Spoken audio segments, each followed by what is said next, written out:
Hablando la gente se entiende. Aquí tu voz se escucha y se respeta. Aquí te escuchamos a los cuatro vientos. Iniciamos. Habla País. Habla País. Saludos amigos, gracias por acompañarnos en este su espacio Habla País por Megavisión, Canal 2. Ulises Jiménez, Julio Vargas con ustedes para compartir con ustedes las principales informaciones que fueron noticias tanto en el país como a nivel internacional. Julio Vargas, saludos, ¿qué tal? ¿Cómo le trata la vida? Saludos Ulises, gracias por esa bienvenida a este espacio. Hay que decir que hoy es sábado 7 de febrero, 20 días para cumplir 182 años de la independencia nacional, ese ideal que debemos seguir protegiendo, salvaguardando y postergando para las próximas generaciones, Ulises. Habla País por Megavisión. Hay que decir también que estamos en las redes sociales como Habla País TV, YouTube, Facebook, Twitter o X, Instagram. También nos encuentran ahí. En TikTok y en todo lo que venga, de ahí en adelante. Bueno, Julio, esta semana pues fueron, yo diría que las audiencias más esperadas de este año. Se ratificó la prisión preventiva contra los implicados en el caso Senasa, el señor Santiago Jacín y compartes. Algunos dirían que se impuso de nuevo el populismo penal. Habría que ver también. De todos modos, el procurador general adjunto, Wilson Camacho, ha dicho que la ratificación de esta prisión preventiva sencillamente es parte de la solidez con que se cuenta en ese expediente. El otro caso, pues, fue justamente lo de la solicitud de los 20 años de prisión y 400 salarios mínimos a los implicados en el caso Coral. Yo pienso que de alguna manera, aunque se le llame populismo penal, así fue, sí. Un populismo penal, en alguna medida habrá que resarcir a la sociedad. Y sí, bueno, es a través de un populismo penal, de alguna manera tiene que darse. Lo que pasa, Ulises, es que el hecho de no implica que. O sea, aquí no estamos hablando de que por el hecho de que le hayan dado 18 meses de prisión preventiva a estos acusados, se está haciendo justicia. Yo siempre he dicho que si usted tiene un expediente realmente sólido, realmente fuerte, como siempre han dicho los del Ministerio Público, que no lo estoy poniendo en duda, simple y llanamente digo, que desde la perspectiva técnico-jurídica, yo prefiero que un caso, por más leve, por más grave que sea, se resuelva lo más pronto posible en los tribunales. Y con 18 meses de prisión vamos a tener lo mismo que hemos visto en el caso, en los famosos casos Medusa, en los famosos casos Coral, que incluso en el caso Medusa con Jean Alain, ex procurador, se perimió el tema de la medida de coerción en el tiempo que le pudieron, y por eso fue que Jean Alain salió de prisión. Ojo, con esto yo no estoy diciendo que esté mal, que esté bien la decisión del juez. Eso es una decisión del juez. Él es el que entiende lo que debe hacer en el tribunal y recordar a los amigos, y por esto puede ser incluso hasta funable, como dicen en las redes sociales, que el hecho de que se ponga una prisión preventiva de 18 meses no es justicia, y que la prisión preventiva en nuestro Código Penal, en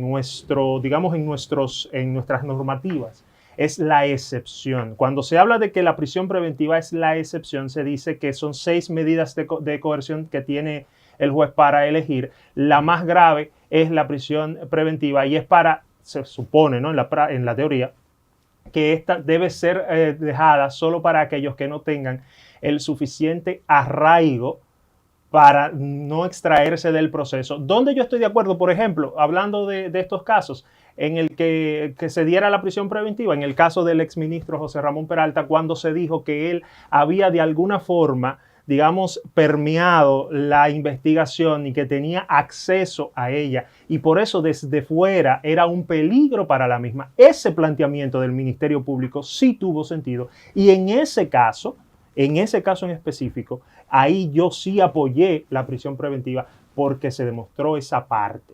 Por eso les repito, el hecho de que hoy los del SENASA, y aunque me vayan a hacer una huelga ahora cuando salga del canal, Dios quiera que no, estén en prisión preventiva por 18 meses no significa que tenemos justicia, ni que se va a hacer justicia, y ni que es una buena idea por el simple hecho de que estén en prisión, porque recordemos que la justicia no se aplica ni por venganza, ni se aplica tampoco por drasticidad, si se quiere. Esa es mi opinión personal. Bueno, mira, te voy a decir algo. El que prevarica, el que se asocia en componenda de malhechor, el que abusa del erario, el que se les roba, el que les roba el dinero a la ciudadanía, tiene que estar preso. Es que estamos de acuerdo. Yo no cojo esa.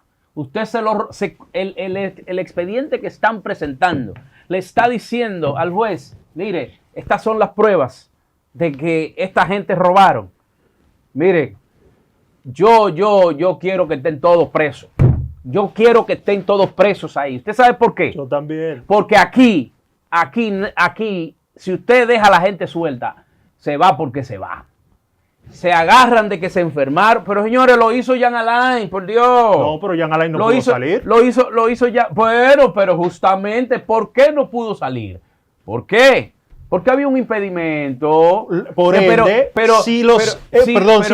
si los mecanismos del Ministerio Público son tan efectivos como para evitar que un acusado del perfil de Jean Alain se extraiga del proceso saliendo del país, ¿cuál es la necesidad de la prisión preventiva? ¿Cuál es la necesidad? Le pregunto yo a usted, ahora que usted hace esa pregunta, ¿cuál es la necesidad de un carajo que robó, que está en su casa cogiendo aire, comiéndose el postre, comiéndose la comida, y al que se roba una gallina la meten para la victoria? Perdón, ya para la victoria no, para la parra. Eso también es populismo. Entonces no, eso yo lo que es pienso es que el que robó tiene que estar metido en la cárcel, que responda desde ahí y que, oiga usted qué negocio.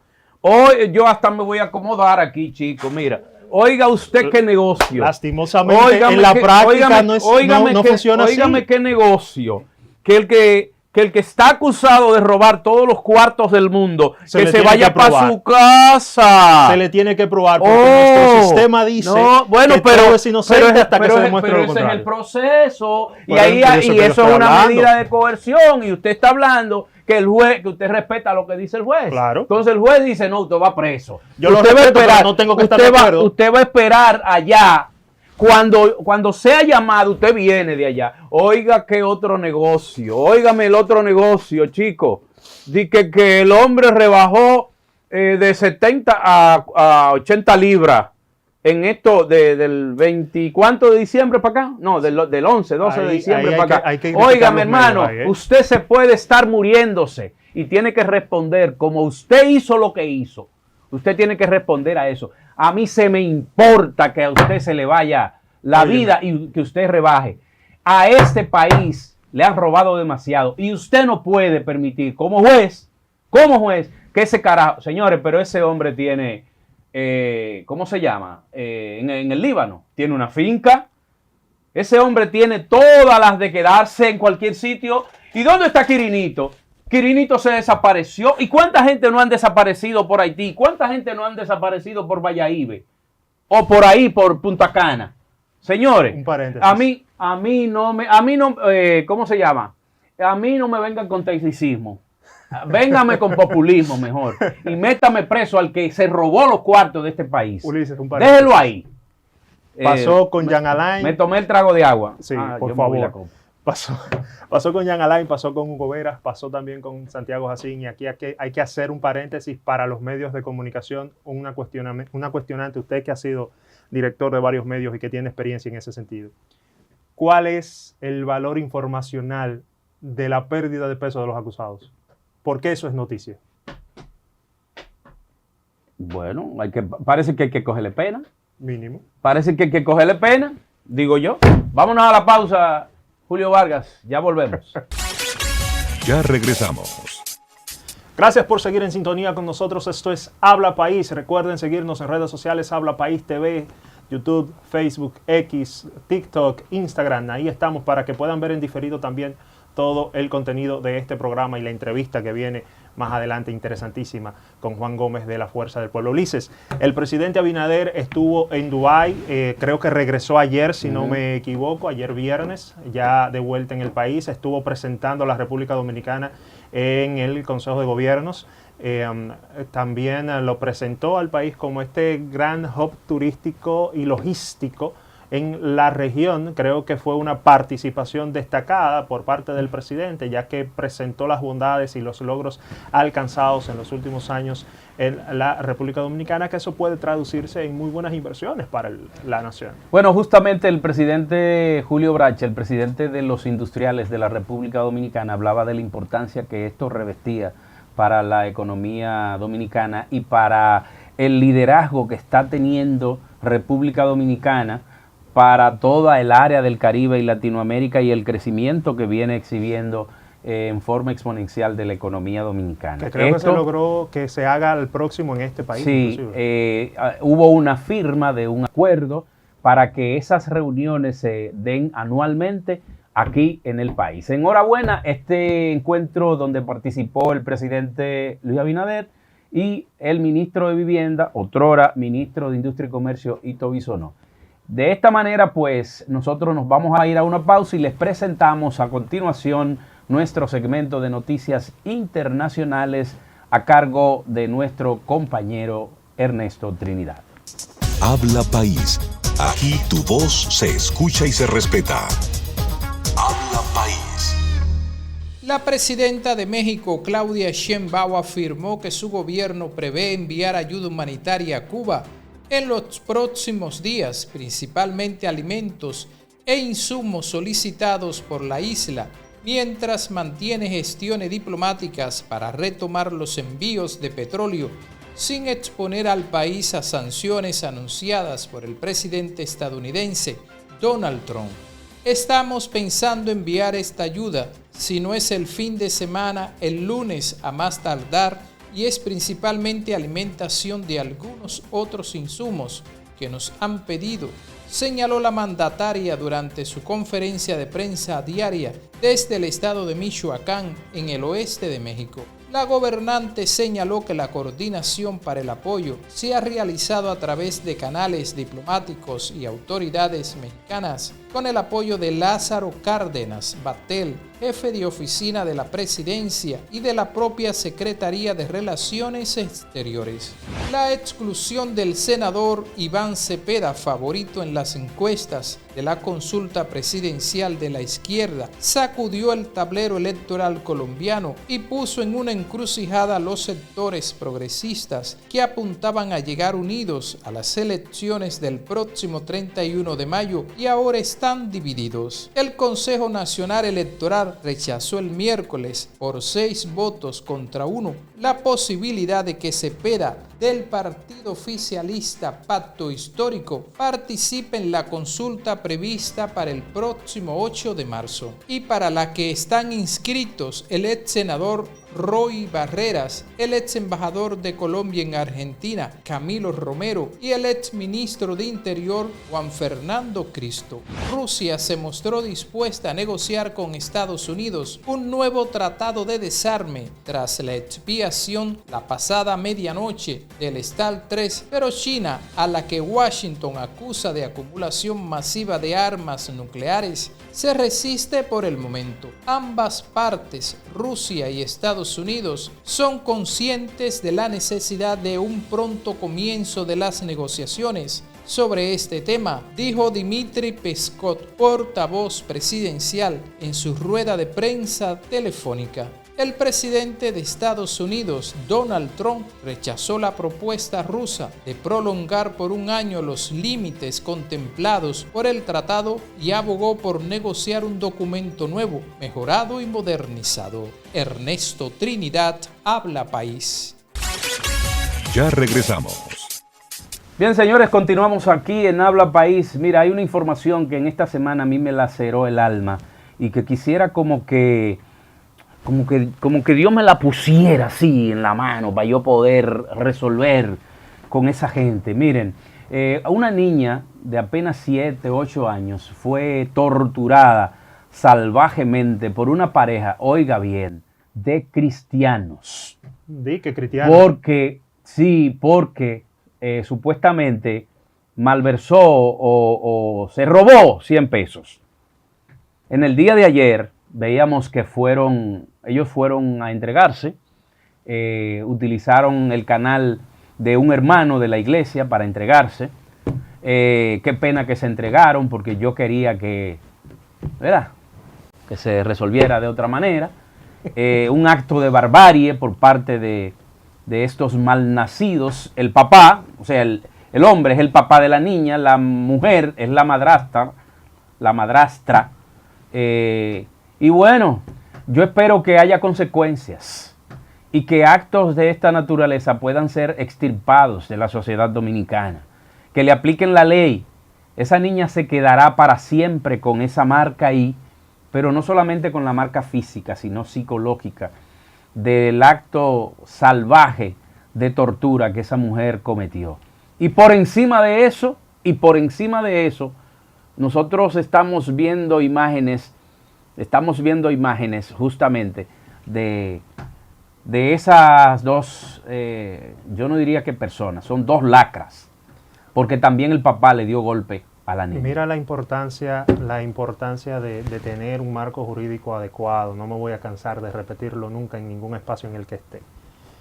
Si se aplicara la ley con el nuevo Código Penal, ahí sí podríamos tener penas, valga la redundancia, de hasta 20, 30 años por el hecho de haberle quemado la mano a esa niña, que es un acto nefando, reprochable, ignominioso, y espero que le caiga todo el peso de la ley. Ojalá. Es lo único que quiero agregar. Bien, señores, a continuación vamos con el contenido de nuestro segmento de deportes. Habla País. Aquí tu voz se escucha y se respeta. Habla País. Muy buenas tardes, Ulises. Bienvenidos sean todos a su segmento de deporte. Ya la República Dominicana tiene roster oficial.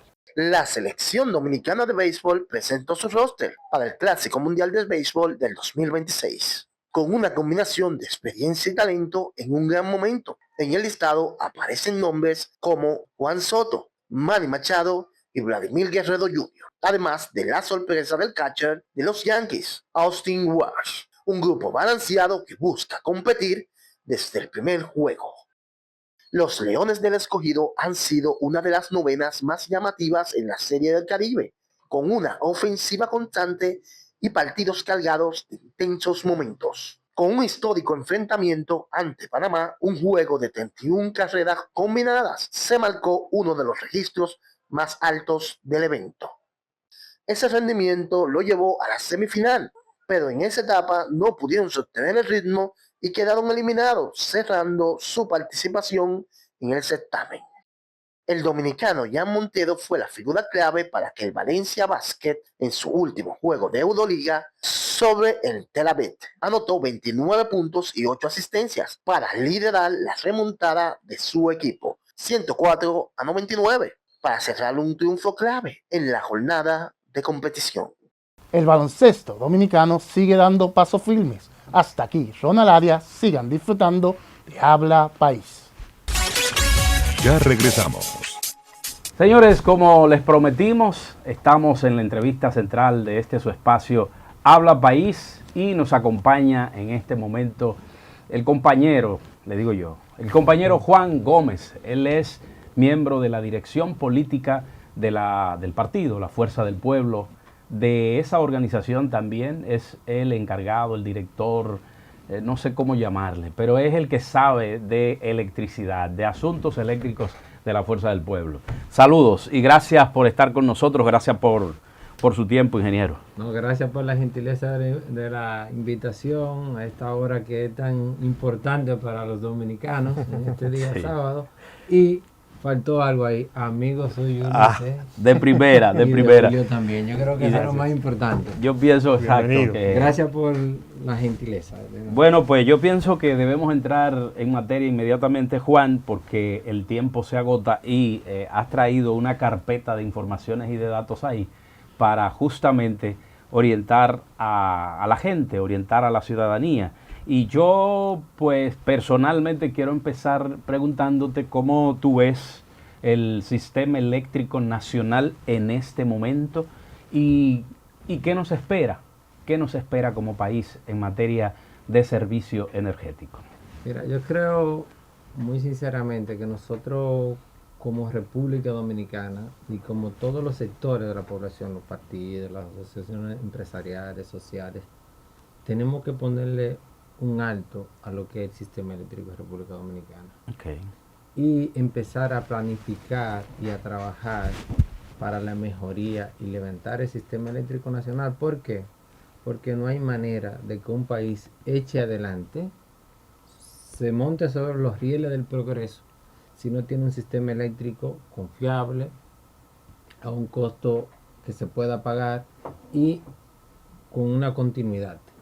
Entonces, indudablemente, y aquí tengo que ser un poco justo, no digo que los problemas eléctricos iniciaron con la administración del presidente Abinader en el 20, que teníamos una serie de situaciones desde los 70, los 80, los 90, eso es así. Okay. Ahora, sí ha habido una inflexión del 20 hasta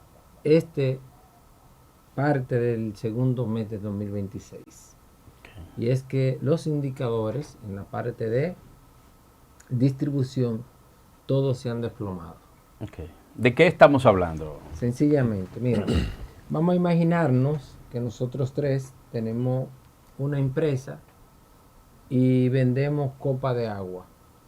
Esa copa de agua nosotros nos sale traerla de donde sabemos la fábrica del mundo y nos cuesta colocarla en la mano del usuario 100 pesos. Okay. Ahora, de eso que colocamos en la mano del usuario a 100 pesos, solamente entra a nuestra caja, a nuestra cuenta, entran 45 pesos. Hay un déficit de 55.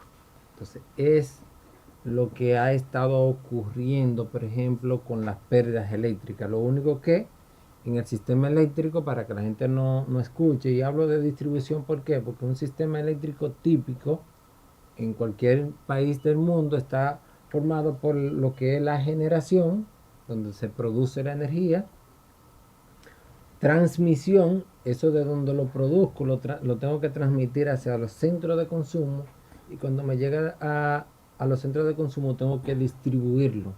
Ahora nosotros como usuarios entramos en contacto solamente con las distribuidoras, por eso pensamos que todas las distribuidoras. Cuando habla de nosotros hablamos del Estado. No, o hablamos de la población en sentido general. Los ciudadanos general. Dominicanos, los Exacto. ciudadanos de a pie, lo que pagamos en servicio.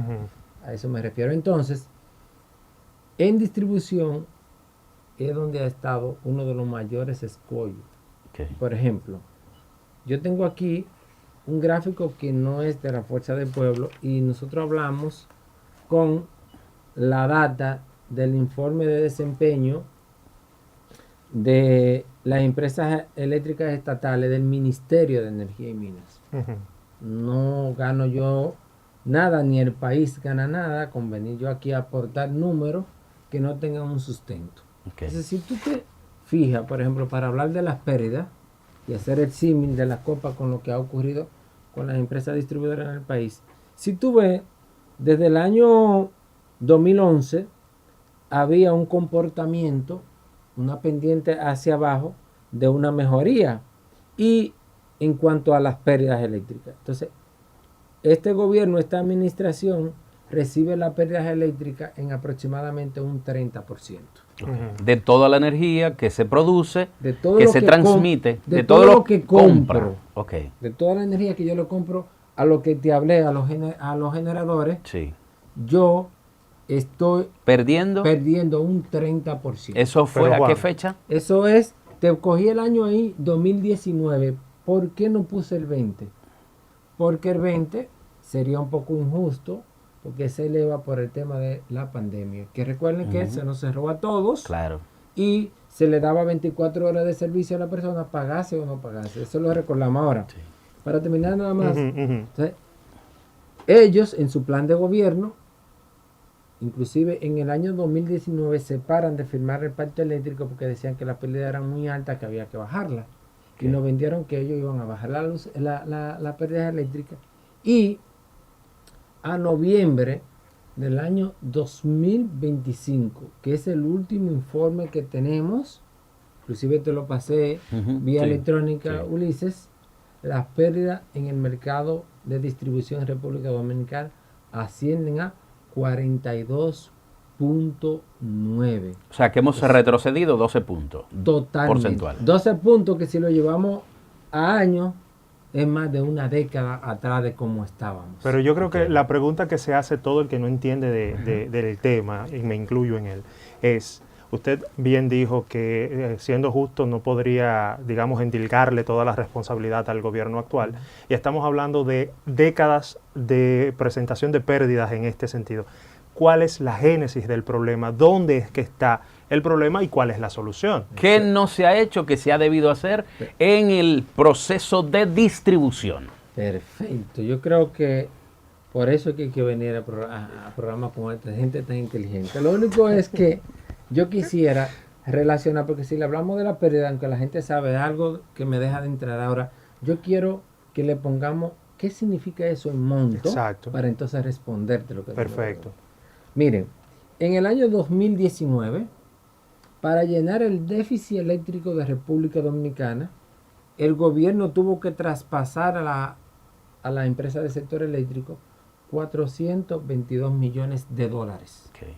En el 19, no tomó el 20 porque no es estadísticamente representativo. Cuando usted dice traspasar, hablamos de una subvención. O sea, de todos los dineros que nos cobran de nuestros impuestos, el negocio no generó los recursos, tuvo que Hacienda, el gobierno, una ayudita, una gran ayuda, ponerle una ayudita. 400 para el año 2000, 422 millones de dólares. ¿Cuánto estamos pagando al día de hoy? Entonces, hoy, en el de año, subsidio. Todavía no está la estadística completa de 2024, 25, pero sí aquí está la del 24. Muy bien. Traído de esos informes. Okay. Y la administración Abinader, para recibir, y todos recordarán, amigos, que de junio hasta octubre casi del año pasado, los apagones aquí eran imbateables. Se recrudecieron. Totalmente. Entonces, hay que reconocerlo. Gobierno, encima de la caída del servicio, para llenar el déficit eléctrico, el gobierno tuvo que buscar en el año 2024 1.769 millones de dólares. O sea, recuerden, de 422 pasamos a la friolera. No hay que ser ni matemático ni ingeniero para ver. Estamos hablando más del doble. ¿A qué se debió que se más que duplicó el subsidio? ¿Falta de gerencia en la sede? Ahora vengo a la respuesta. Sí, pero lo que pasa es que si lo dejamos solamente en pérdida y no le ponemos números, claro. Y el año que acaba de pasar, el 25, ese valor va a escalar aproximadamente a unos 110,000 millones de pesos. ¿Ustedes se imaginan la cantidad de escuelas, la cantidad de hospitales, la cantidad de déficit de robo de cenaza que se pudieran llenar con eso? Todo lo que pudiéramos hacer. Entonces, ¿qué ha pasado? ¿Por qué este deterioro del sector eléctrico en la parte de distribución? No ha habido planificación, no se han hecho las inversiones. Esto, para yo recuperar deuda, no es que yo te designe bajar pérdidas, no es que yo te designe a ti, mira, bájame la pérdida, no, eso implica inversión, porque yo tengo que comprar medidores, transformadores, rehabilitar redes. Cuando una gente va a demandar un servicio a una de las empresas, de las oficinas comerciales, es tenerlas, todo lo que yo necesito para responderle a ese usuario. Entonces, eso no se ha hecho. Ingeniero, pero tenemos, perdóneme que le interrumpa, pero tenemos en la CUEC a uno de los hombres que más sabe del negocio de la energía, entonces no era tal la verdad. Yo quiero que usted me diga, y si me puede valorar, por favor, el trabajo de ese señor ahí al frente del CUEP, porque de lo que se vendió fue la idea, o sea, la idea que se vendió fue justamente que ese señor que se llama Celso Marrancini sabía de esa vaina, que sabía de ese negocio, y al día de hoy nosotros estamos, según lo que usted está mostrando aquí, peor que lo que estábamos en el año 2019. Entonces, como el Chapulín Colorado, ¿quién nos va a salvar? No, y perdón, no me ha quedado claro para no interpretarlo. Entonces, el problema, la génesis del problema es la falta de Cuando yo te digo falta de planificación, te lo voy a argumentar con algo que no se puede negar. Ok.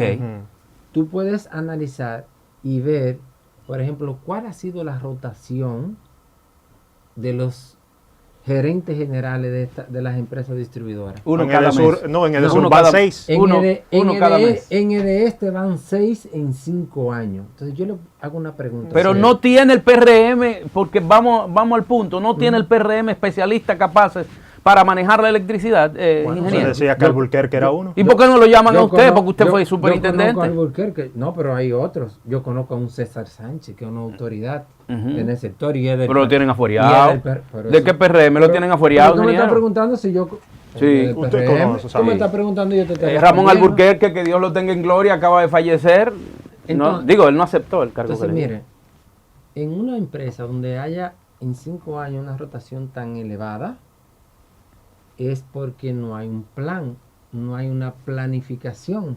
Entonces, todo el que ha llegado ha tratado de implementar un libro que ha fallado. Porque yo te dije a ti, le dije a ustedes, que las pérdidas en promedio andan en un 2%. 42.9 Sí. para noviembre de 2025. Me gusta ser específico. Ahora, en EDESTE, ese es el promedio de las 3 empresas distribuidoras. En EDESTE está muy fuera del promedio.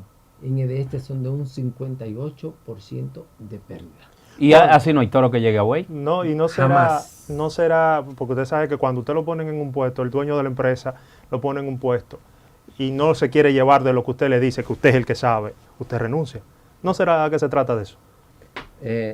Habría que ver, a mí no me gusta ponerme en el terreno de la especulación, por eso me gusta hablar con documentación, pero todo el que ha salido ahí es adulto y es grande y me imagino que si tiene algo que decir, es bueno que se lo diga a la población, porque realmente lo que se ha habido, lo que se ve desde fuera, es que esa persona, con sus capacidades o no, se ve como que ha fracasado en la gestión. Entonces, si ellos se han quedado... Aparentemente sí, entonces.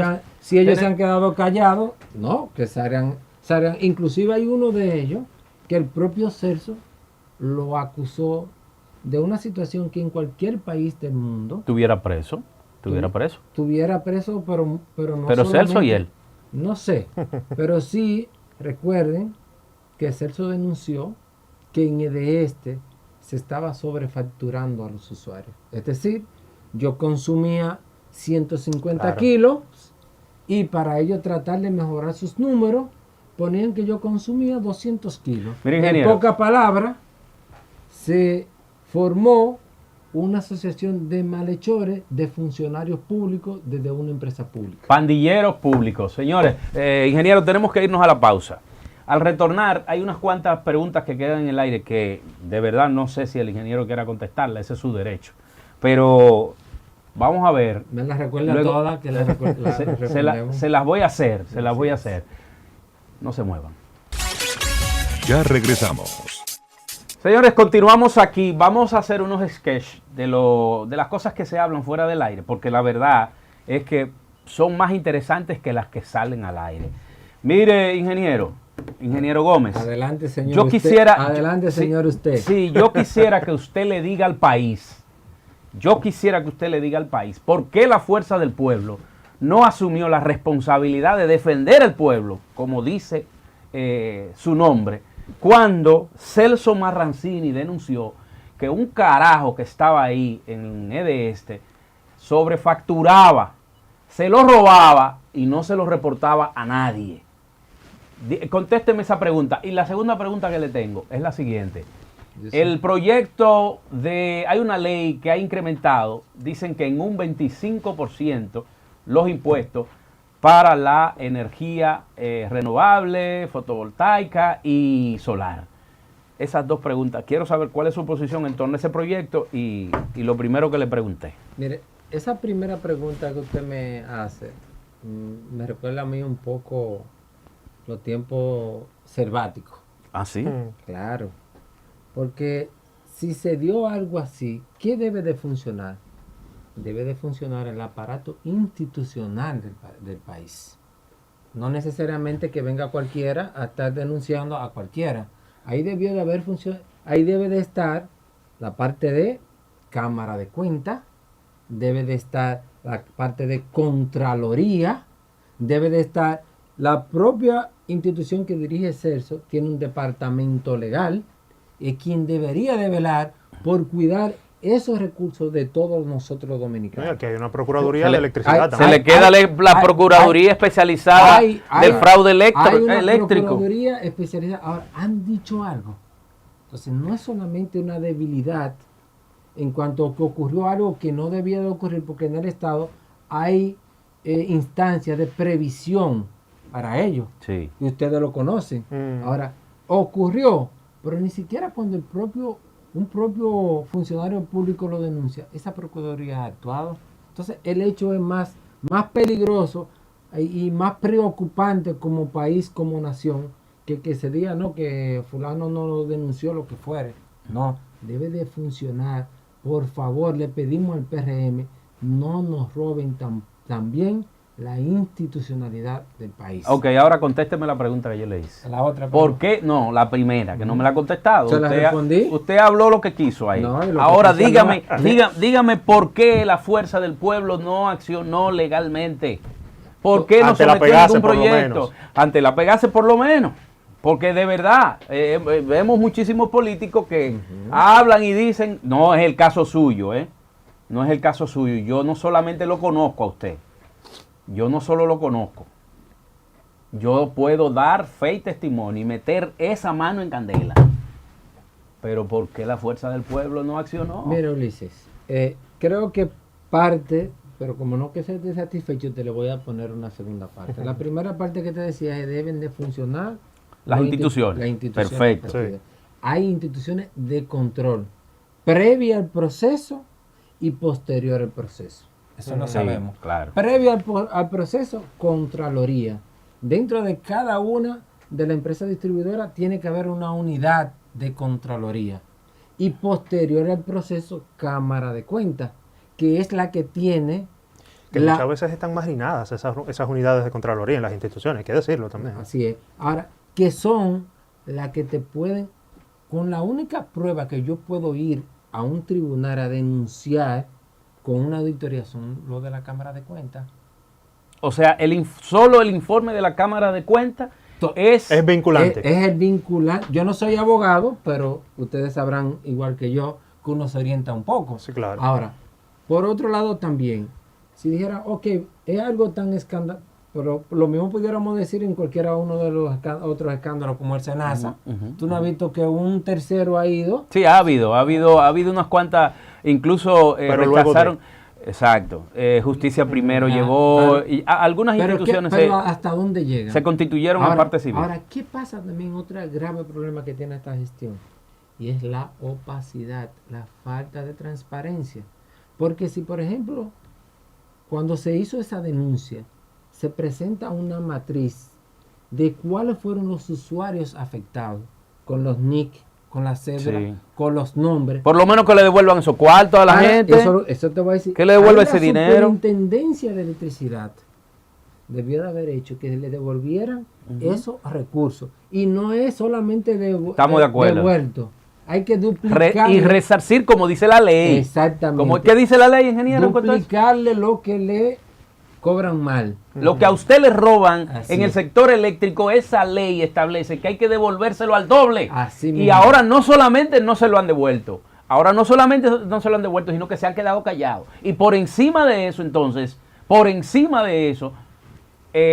nadie ni la superintendencia ni nadie le pagó un electrodoméstico que se le haya dañado a la gente. Ulises, déjame Así es. sumarle. Entonces, no, pero ahí, tú sabes que él dice que yo no le respondo. Te respondí, dime la segunda cuál era, no, para responderte. El 25% del impuesto ok, mira. a la energía alternativa. ¿no? Mira, ahí yo tengo una gran queja con nuestros gestores públicos. Ok. Porque realmente este reglamento se había estado discutiendo. Ujú. Y justamente ayer leí de algunas organizaciones que trabajan con el cambio climático, con la protección del ambiente, que estaban pidiendo que se hiciera vista pública para conocerlo antes de que entrara en vigor. Sí. Porque una parte del Estado puede emitir, hasta en buena fe, un reglamento o una normativa y puede cometer errores. Pero si ya la gente que estudia el caso está solicitando que se haga, ¿cuál es el problema de que el gobierno abra esa ventana y se haga? Y ahí discutamos, ahí nosotros, por ejemplo, como Secretaría de Fuerza del Pueblo, que tiene una parte de renovables, miren, este es el documento de lo que nosotros pensamos como organización. ¿Qué hay que hacer? Que hay que hacer. Sí. Como todas las demás, como el propio PRM, como quien fuere. Entonces, yo creo que esa transparencia que nos vendió el PRM es lo que hemos estado esperando y se necesita. No lo solicitó la Fuerza del Pueblo, la solicitaron una serie de organizaciones que trabajan el tema de medioambiental para ello. 3 preguntitas, 2 muy breves y la tercera se la voy a hacer después de que me conteste una, Exacto. por favor, para que no... La primera, partiendo de lo que planteaba Ulises, la Fuerza del Pueblo, ¿qué es lo que dice que hay que hacer en el tema de la ley del 25% de impuesto? Y segunda, ¿por qué, si me recuerda el déficit de producción de energía que tenemos, cómo es posible o qué tan lógico es que se quiera vender energía a Puerto Rico a través de un cable submarino, teniendo nosotros ese déficit tan alto que usted mencionaba? Esas 2 primeras. Perfecto, y te lo agradezco. Mira, la Secretaría de Energía de la Fuerza del Pueblo no es una persona, no es Juan Gómez. Aquí hay un equipo de profesionales con 20, 30, 15 años de experiencia en el sector. Y la Secretaría la tenemos dividida por área: generación, transmisión, distribución, combustible, que un día ojalá pudiéramos hacer un programa para hablar de combustible. Claro. Renovable. Entonces, el área que maneja el área de la parte de renovable está estudiando el documento y todavía no tenemos una propuesta aún. Estamos casi terminando, entonces no quisiera venir tratar de hablar sobre algo que hay un equipo de profesionales de la Secretaría.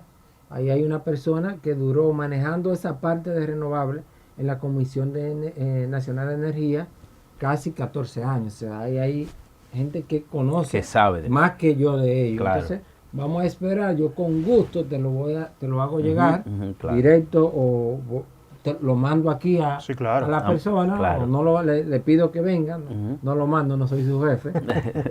Le pido por favor que venga y ahí pueden entonces ampliarlo. Y la otra parte, el cable submarino con el que se quiere vender energía a Puerto Rico, teniendo nosotros ese alto déficit de producción que hay en el país. O más que de producción, de distribución. De distribución. Porque aquí se produce energía. Mira, yo quiero que quede claro, la Fuerza del Pueblo no se opone a la inversión extranjera. No nos oponemos. Ahora, ¿qué decimos de este proyecto? Este proyecto nos llama un poco la atención porque la primera persona que habla de este proyecto fue el presidente Abinader en Nueva York en septiembre de 2024, si la mente no me falla. Ahora, cuando él menciona esto, pocos días después, el mismo septiembre, creo que como 20 y algo de septiembre de ese año, se presentan 2 ejecutivos de un proyecto que ellos nombraron como Hostos, el señor Rafael Vélez y el señor Tirso Selman, y explican un poco, hablan un poco sobre el proyecto. ¿Y en qué consiste el proyecto? Que la gente no lo sabe. La gente no conoce el proyecto. Consiste en instalar una central de hasta 700 megavatios. Esa central va a ser instalada en San Pedro de Macorís. De San Pedro de Macorís van a construir una línea aérea hasta un lugar que le llaman El Cabo en Punta Cana. Entonces, del Cabo en Punta Cana se va a conectar mediante unos convertidores de energía alterna directa para conectarme al cable submarino, que son 100 112 kilómetros de cable submarino que se va a tirar hasta Puerto Rico. En Puerto Rico vuelve y se convierte a la energía que utilizamos, que es la alterna, y se conecta a una línea de transmisión al Sistema Nacional de Puerto Rico. Entonces, en eso que... Ahora, ¿qué me llama a mí la atención del proyecto? Ellos mismos, esos ejecutivos declararon, y han declarado posteriormente, que construir la central de hasta 700 megavatios le sale a ese consorcio por $1.000 millones. Ahora, Construirla. Sí, la central. Los 700 megavatios. ¿Y operarla? No operarla. Ahora, ¿cuánto cuesta el cable? El cable, ellos dicen que cuesta la parte... Para transmitir. Ajá, que son el cable, los 110 kilómetros de cable submarino, que es una tecnología que está desarrollada, la gente no es un invento esa parte, y 100 kilómetros aéreos, que son lo que va de aquí, desde San Pedro al Cabo. Al Cabo, y después allá cuando sale del agua. Vamos a decirlo de esa forma, gracias. Entonces, eso cuesta $1.200 millones. Es decir, la línea de transmisión aérea y submarina cuesta más que la propia generadora. Entonces yo me pregunto lo siguiente. Nosotros sabemos que Puerto Rico es un estado libre asociado de Estados Unidos. Claro. Las leyes que hay que cumplir medioambientales y de todo tipo en Puerto Rico son federales. Sí. Entonces, yo me pregunto, ¿es que son tan rígidas las normas que no puede cumplir ese consorcio y ahorrar? Ya se ahorra, si la instalan en el propio Puerto Rico, se ahorra ya $1.200 millones del proyecto. Sí, porque... por lo del cable. Entonces, ahora yo te lo traigo inverso. Entonces, ¿qué es lo que quieren? Traernos, no nos oponemos a la inversión, pero quieren dejarnos solamente el pasivo medioambiental. ¿Por qué? Porque esa central no va a estar interconectada al sistema de República Dominicana. Porque no va a ser para República Dominicana. Va a ser solamente para producir la energía que va a demandar. Entonces no es República Dominicana que va a construir para venderle a Puerto Rico, sino un consorcio privado. Sí. Eso es inviable entonces, ingeniero. Eso es un... No. Básicamente le estamos alquilando el terreno. Pero ¿es inviable o no? Es que yo no te... Si ellos... Ahí se está hablando de una inversión de 2.200 millones. $200 millones. Y son un consorcio. O sea, ellos, alguna viabilidad, yo no lo tengo los estudios de viabilidad, pero alguna viabilidad le porque tienen. la pregunta es lógica. ¿Para qué? Entonces, no el por qué. Entonces, instalarla en Puerto Rico pudiera ser un ahorro de aproximadamente 1.200 millones, lo del cable. Cierto, ¿para qué no es la pregunta? Es el por qué hacerlo. Exacto, y si las leyes federales permiten que se instale en Puerto Rico. Exactamente, ahora yo te lo voy a hacer inverso. Vamos a hacer que sí, vamos a hacer que esa inversión extranjera llegue al país y construya esa generación. Nuestro mercado necesita generación. Exacto. ¿Por qué como gobierno no le damos la confianza, le damos las garantías para que ellos se ahorren también esos 1.200 millones del cable y dejen esa central en el mercado nacional? O sea, yo lo hago en forma de pregunta porque no se han respondido. Por eso es que le pregunto que inclusive parte de lo que le he dicho de qué consiste el proyecto, lo hemos escuchado poco de los interesados. Pero uno trata de que quien no escucha esta hora en su hogar, por lo menos saque una noción. Entonces, necesitamos ahora mismo nosotros almuerzo y nos van a pasar el almuerzo por la ventana. Ya. O sea, yo lo entendí, lo único que yo pienso que el presidente Luis Abinader no tiene nada del ego. No, para nada. No tiene nada del ego, de tonto, de estúpido. Para nada. O sea, y si se ha planteado una planta de esta naturaleza, un proyecto de esta naturaleza me refiero, pues algún beneficio tiene que tener para el país. Bueno, y usted es ingeniero y por eso es que le estoy preguntando.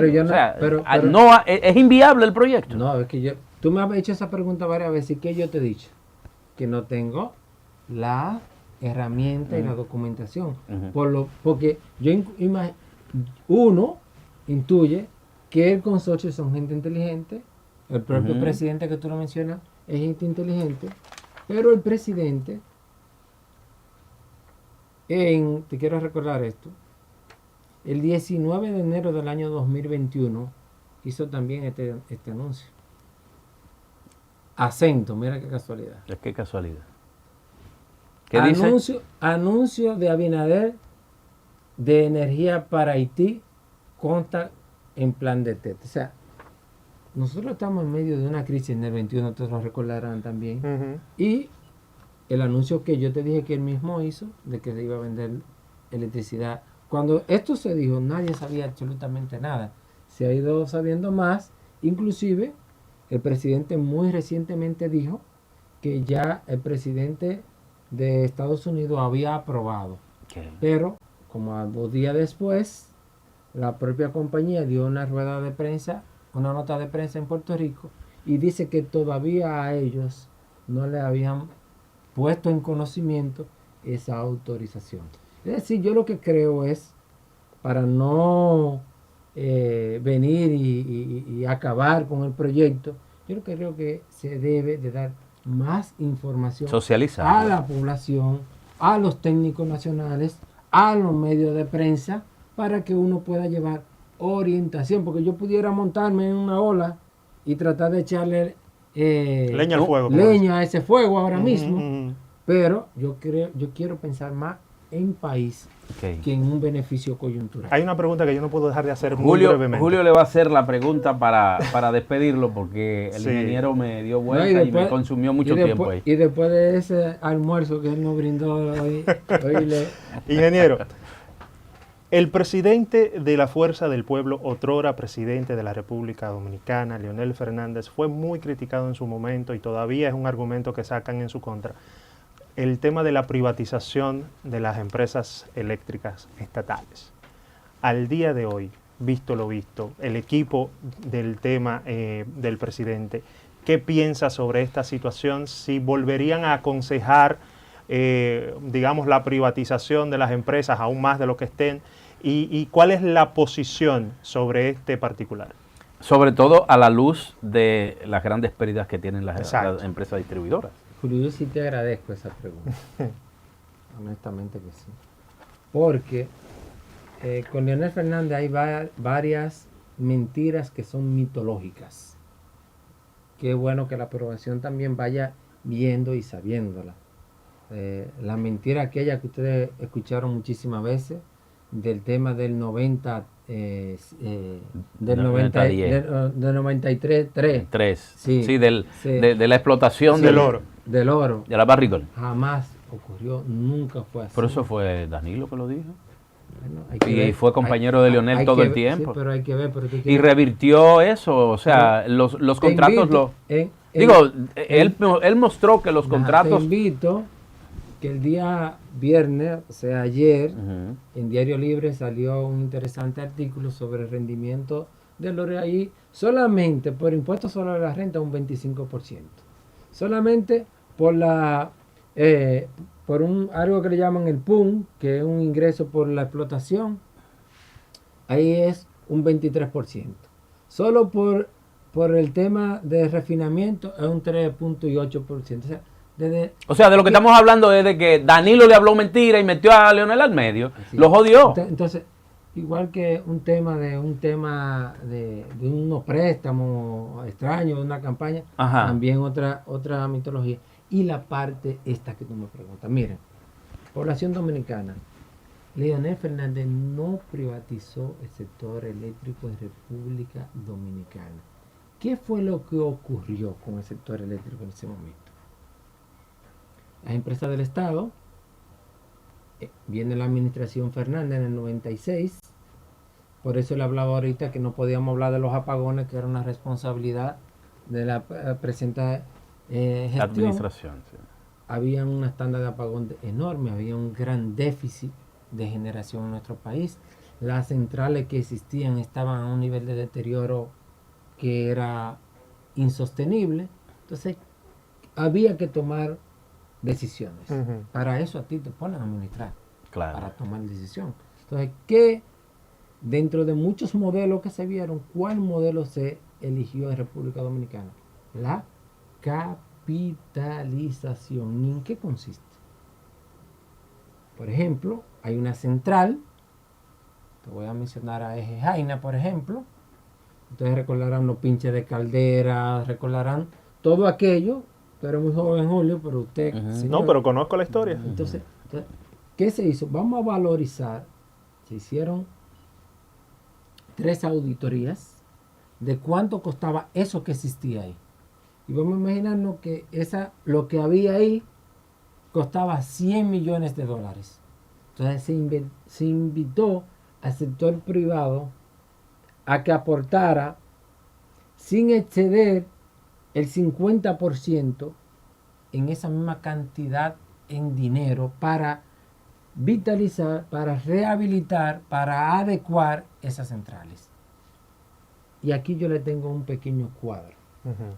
Miren, y porque yo lo trabajé con los estados financieros de los ingresos de esas empresas. Se creó en una ley el FOMPER. El FOMPER. El Fondo Patrimonial de las Empresas Reformadas. Esas empresas reformadas... Fernando Rosa.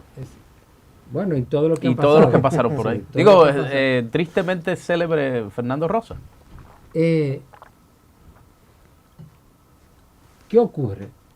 Estas empresas, no es que el gobierno en la actualidad es dueño del 50% de Eje Jaina, de Ejitao. Es que cada año tienen dividendos esas empresas. Y esas empresas, además de esos dividendos, tienen que pagar impuestos sobre renta del Estado Dominicano. Y desde el año 2009, que fue que se capitalizaron, hasta el 23, que lo tengo hasta el 23, porque son los últimos estados financieros que hay publicados. Okay. No quiero trabajar con cifras que no son. Okay. Hasta del 2009 hasta el 23, el Estado Dominicano ha recibido más de 33,000 millones de pesos de beneficio de ese proceso de capitalización. Vamos a repetir esa cifra y con ello vamos a terminar la entrevista con el ingreso del Estado Dominicano por el proceso de capitalización que llevó a cabo el presidente Fernández en el año 2009 hasta el 2023 son de 33,306 millones de pesos en ingresos para el Estado Dominicano. Se ha dicho, Juan Gómez, el ingeniero Juan Gómez ha estado con nosotros. Nosotros también estamos complacidos con que nos haya visitado y nos haya explicado de la manera más llana posible para que la gente pueda también ser orientada en esto. Así es que le agradecemos, ingeniero, que haya estado con nosotros y además está decirle que Habla País está para eso, para que el país hable. Bueno, yo tengo una queja pública de Habla País. Sí. Esperaron demasiado para invitarme. Espero que la próxima sea con más frecuencia. Y con más tiempo también. Sí, así es. Muchas gracias, ingeniero. Bueno, señores, nosotros hemos llegado al final de este espacio. Queremos agradecerle al ingeniero Gómez que haya estado con nosotros. Y a ustedes, pues, la cita es para que estemos nuevamente el próximo sábado a las 12 meridiano. Habla País. Habla País.